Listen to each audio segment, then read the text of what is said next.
दिलवा में चलत डर बहावे। जौना महिला के पहिला लभर बावे ओकर जिला हो बलिया में घर बावे।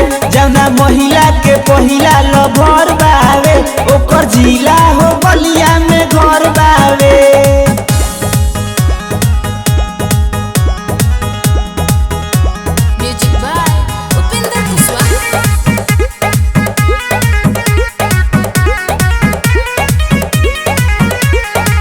होके शहर चाहे होके देहाती, धोखा न देला कबो लइका के जाती। सब मालूम बा हो हमके। अरे पाता कर पाता।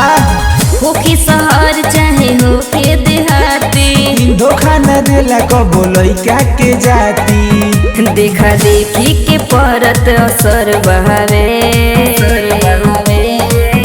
जौना महिला के पहिला लभर बावे ओकर जिला हो बलिया में घर बावे।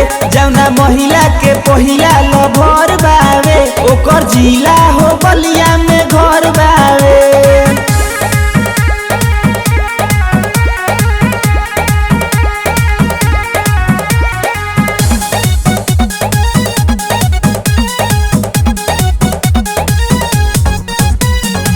जनी सुनावा हमके कथा कहानी, बनी के देखो ना ए राजा के रानी। ओ काय खती हो।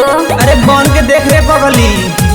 जनी सुनावा हमके कथा कहानी, बनी के देखो ना ए राजा के रानी।